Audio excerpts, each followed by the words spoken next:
मुक्ताईनगरात गुंडगिरी वाढली, सीएमकडे तक्रार केल्याचं रक्षा खडसे म्हणताय. भाऊ, या संदर्भात काय सांगाल? तुमची गुंडगिरी वाढली आहे असं म्हणताय.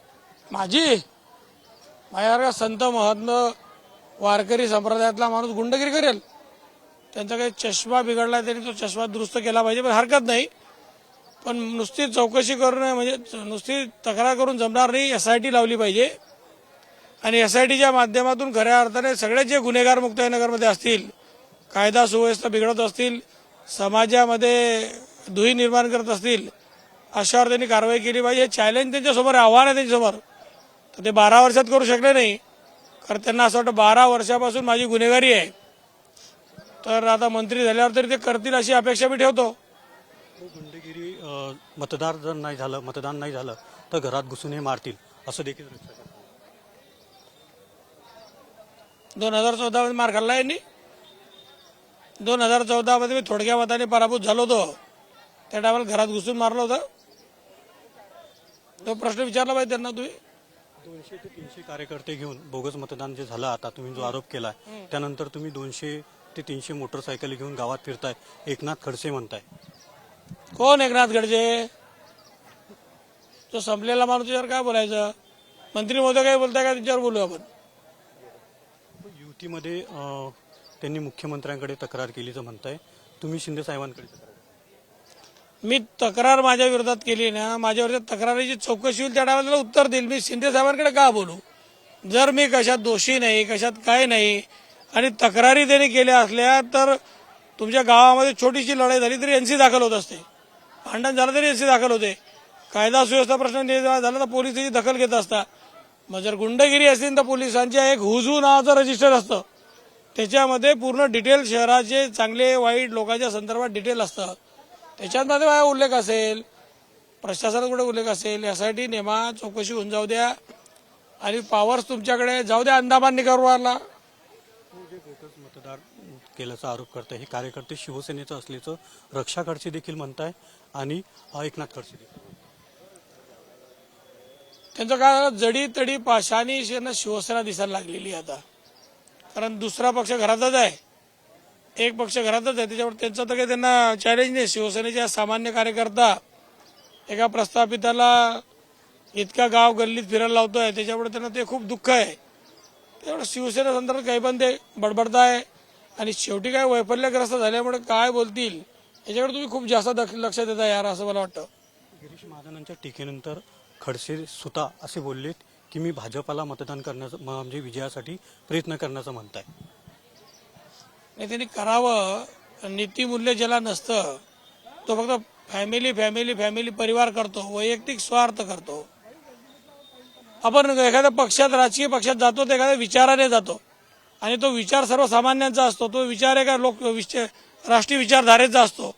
त्या विचाराला घेऊन आपण त्या पक्षात जात असतो. यांनी भाजप सोडला आणि राष्ट्रवादीत गेले, त्यांना तो विचार आवडला असेल, भाजपचा विचार आवडला नसेल, पण तिथे गेल्यावर त्यांना अनेक पदं मिळाले, महाराष्ट्राचे उत्तर महाराष्ट्र नेता झाले, विधान परिषद भेटली त्यांना फुकट फाकट, चांगल्या चांगल्या लोकांना डावलून विधान परिषद त्यांना भेटली, मुलीला प्रदेशाध्यक्षपद भेटलं. इतकं सगळं दिल्यावरही लोकसभेत काय केलं तुम्हाला माहिती आहे? लोकसभेमध्ये राष्ट्रवादीचा उमेदवार त्यांनीच द्यायला लावला आणि त्यांनीच त्याला पाडायचे प्रयत्न केले, हे त्यांनी त्यांच्या तोंडून सांगितलेलं आहे.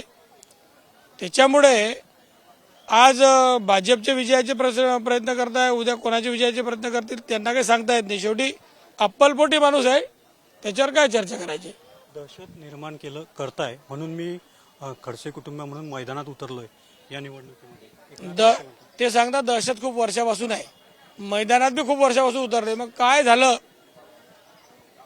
आणि दहशत कोणाची तुम्हाला चांगली माहिती. गावामध्ये सामान्य माणूस एक शब्दही बोलायला तयार नसतो. अहो, त्यांच्या आश्रमशाळेतला आमचे ते तायडे सर, त्यांच्यावर त्यांनी एक आरोप केला तिथे भ्रष्टाचाराचा. त्यांच्या शासकीय आश्रमशाळेमध्ये इतके अन्याय केले, इतके गुन्हे दाखल केले की तो माणूस शेवटी अकस्मात मृत्यू झाला. असे अनेक लोक. सादरे साहेब आहे, आत्महत्या करावी लागली PI साहेबांना. सत्तेचा दुरुपयोग करून अनेक कुटुंब उद्ध्वस्त करणारा उपद्रवी नेता म्हणून जळगाव जिल्ह्याची जी ओळख आहे, त्या माणसासंदर्भात काय चांगलं बोलता येईल?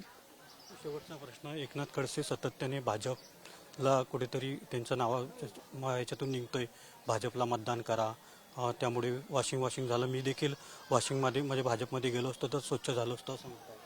नाही ते बरोबर आहे, पण ते इतके गढूळ आहे की भाजपला 50 वॉशिंग मशीन मी आणल्या असत्या तर ते त्याच्यामध्ये मला असं वाटतं की ते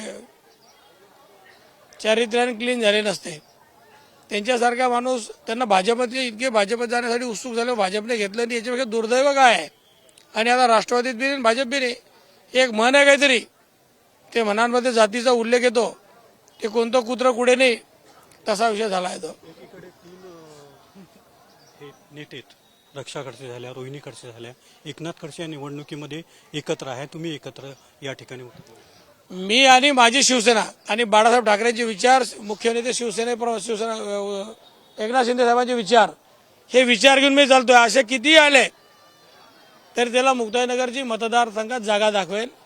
तुम्ही आज बघितलं असेल प्रत्यक्ष की प्रदेशाध्यक्ष, राष्ट्रवादी नेते, भाजपाचे केंद्रीय राज्यमंत्री, त्यांचे ते सगळं ते खडसे कुटुंबाचा गोतावडा, म्हणजे कुटुंबाचे काय म्हणतात ते, कुटुंब काय,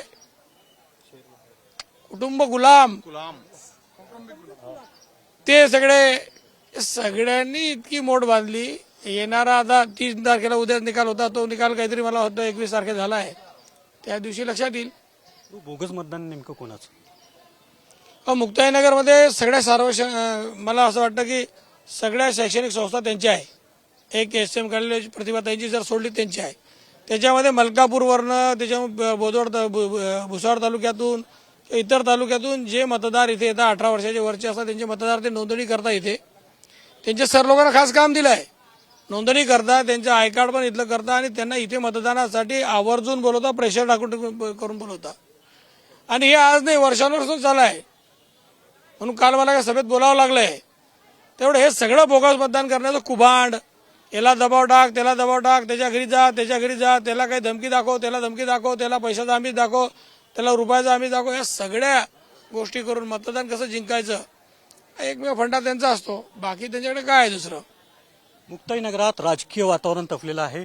उत्तर महाराष्ट्रातील अत्यंत महत्त्वाची मुक्ताईनगर नगरपंचायतीकडे राज्याचं लक्ष लागलेलं आहे. हे होते मुक्ताईनगरचे आमदार चंद्रकांत पाटील. कॅमेरा पर्सन रवी गोरेसह मंगेश डोले, TV9 मराठी.